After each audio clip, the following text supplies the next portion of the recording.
1917 adalah film perang yang berlatar pada Perang Dunia Pertama. Dengan latar yang ada di beberapa film lainnya, tentunya di sini kalian bakal nemuin detail-detail seperti kostum, cara komunikasi, suasana, hingga ketegangan yang berbeda.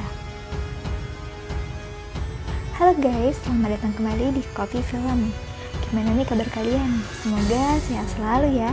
Dan kali ini sesuai judulnya, kita bakal bahas film 1917.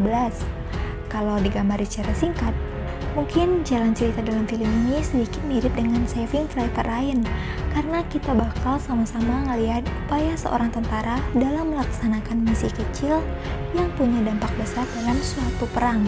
Sang sutradara sekaligus penulis Sam Mendes mengakui kalau dirinya terinspirasi dari kisah kakeknya. Jadi gini guys, ketika Sam kecil, ia mengaku sering mendengar cerita tentang seorang pengantar pesan di zaman Perang Dunia Pertama yang kira-kira digambarkan seperti film 1917 ini. Jadi gimana sih jalan ceritanya? Langsung saja kita ulas.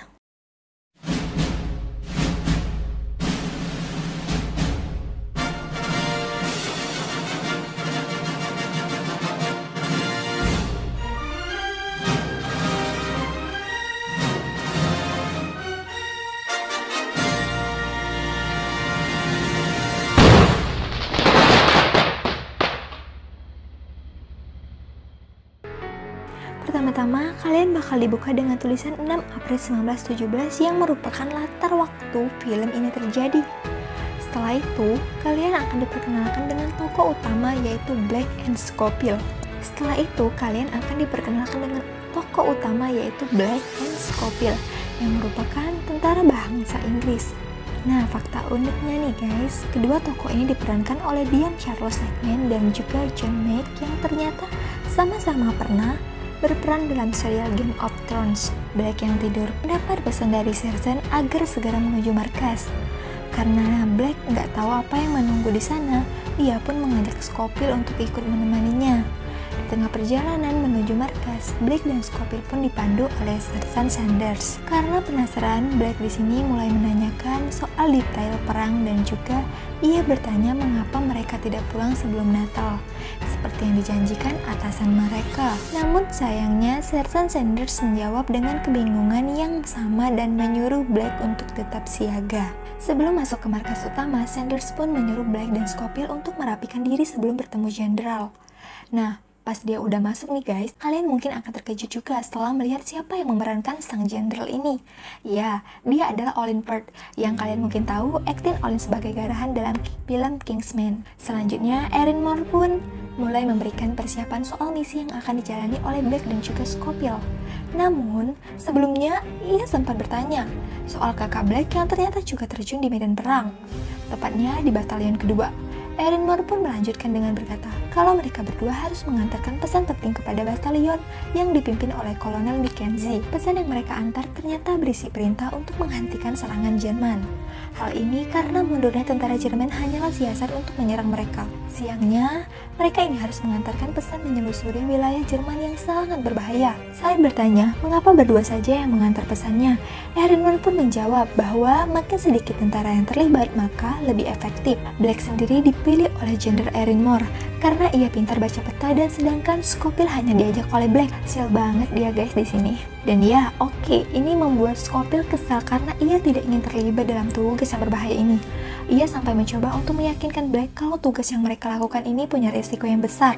Apalagi ketika harus berhadapan dengan para tentara Jerman. Scofield juga berargumen kalau 9 mil bukanlah jarak yang dekat untuk ditempuh jalan kaki. Namun sayangnya Black tetap kekeh dan fokus dengan nasib kakaknya. Sebelum benar-benar mereka keluar dari wilayah Inggris, mereka berdua pun harus meminta izin kepada Letnan Leslie yang berada di garis depan. Leslie tidak percaya soal Jerman yang mundur, namun hanya bisa memberi saran kepada Black dan Scofield tentang bagaimana menghindar dari serangan Jerman. Dan itu Leslie juga memberikan kedua tentara tersebut sebuah pistol suar.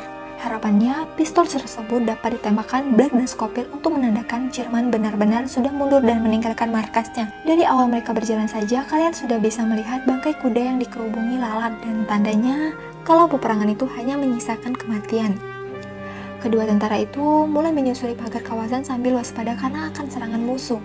Satu hal yang disayangkan di sini, ketika tangan Scopil harus terluka ketika membuka salah satu kawat. Kengerian berlanjut ketika mayat-mayat mulai terlihat di parit dan dikerubungi oleh tikus. Setelah itu, mereka juga menemui lebih banyak mayat di cekungan bekas ledakan besar.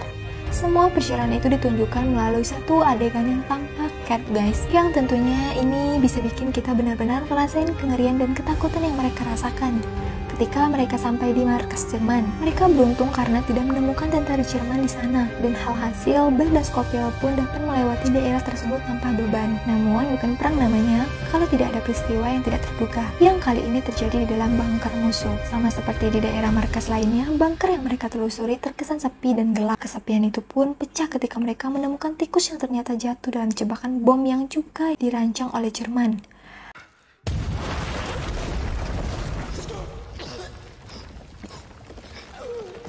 Black dan Scopil pun menjadi korban dan harus menyelamatkan diri sebelum bunker tersebut roboh. Puing-puing yang menimpa Scopil pun membuat Black khawatir dan untungnya mereka berhasil keluar dengan selamat. Dan di sini, masih dengan mata kelilipan, Scopil pun mulai menyalahkan Black atas kejadian yang hampir merenggut nyawanya. Scopil sekali lagi mengeluh soal kenapa ia harus diajak oleh Black. Namun Black tidak tahu harus menjawab apa. Tapi yang mau gimana lagi, mereka udah tanggung setengah jalan. Akhirnya, mereka berdamai dan melanjutkan perjalanan. Setelah itu, perjalanan berlanjut, mereka melihat sebuah rumah yang kelihatannya tidak dihuni oleh siapapun. Ternyata, bener guys, gak ada siapa-siapa di rumah tersebut. Selanjutnya, Scopil justru menemukan susu yang kebetulan sekali bisa dijadikan bekal perjalanan mereka. Tiba-tiba, ada salah satu pesawat musuh yang jatuh hampir menimpa mereka. Ternyata, pesawat tersebut merupakan pesawat musuh. Namun, karena rasa kemanusiaan Black dan Scopil yang tinggi, ia memutuskan untuk menolong mereka tersebut. Seperti peribahasa, air susu dibahas dengan air tuba. Black harus menemui ajalnya setelah ditusuk oleh pilot yang tidak tahu terima kasih. Dengan buru-buru, Scopil pun menghampiri temannya dan membunuh musuhnya. Namun sayang sekali nih guys, Black harus terluka parah dan gak mungkin lagi bisa tertolong dengan kondisi mereka yang jauh dari mana-mana. Black yang sedang kesakitan tidak kuasa untuk berjalan dan meminta Scopil agar menulis surat untuk para kerabatnya.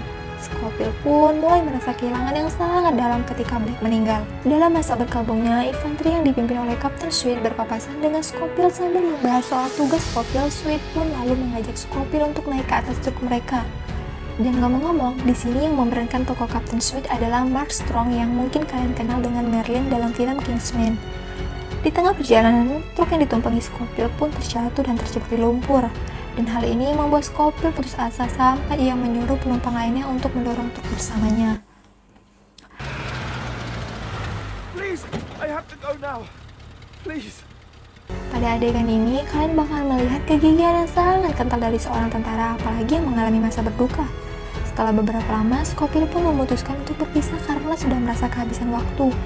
Setelah enggak lama, Scopil berpisah dengan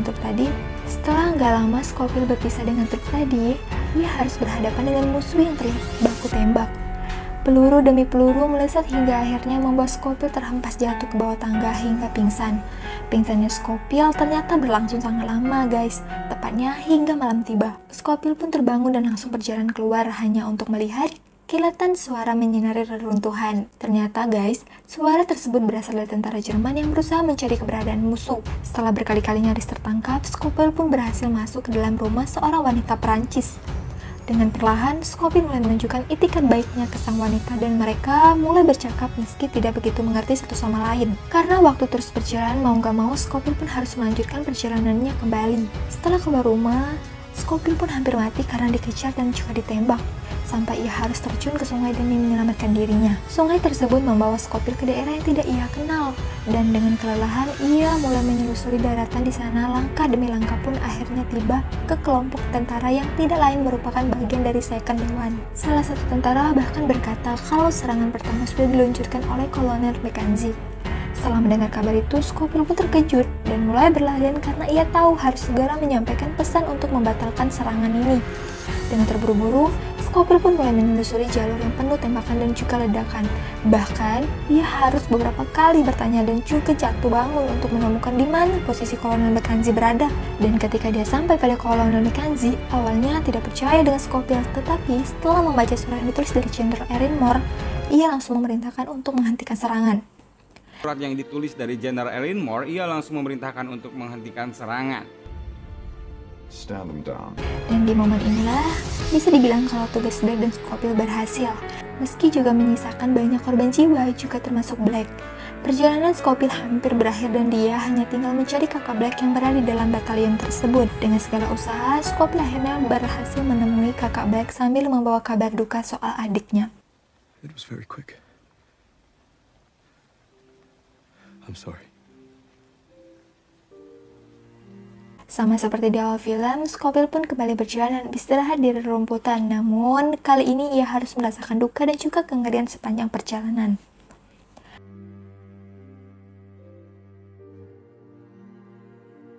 Nah, gimana guys ceritanya? Cukup epik kan? Cerita 1917 tidak hanya memberikan kengerian perang, tetapi juga nilai emosional yang terdapat pada para karakternya. Meskipun begitu, kekuatan utama dalam film ini tetaplah pada sinematografinya.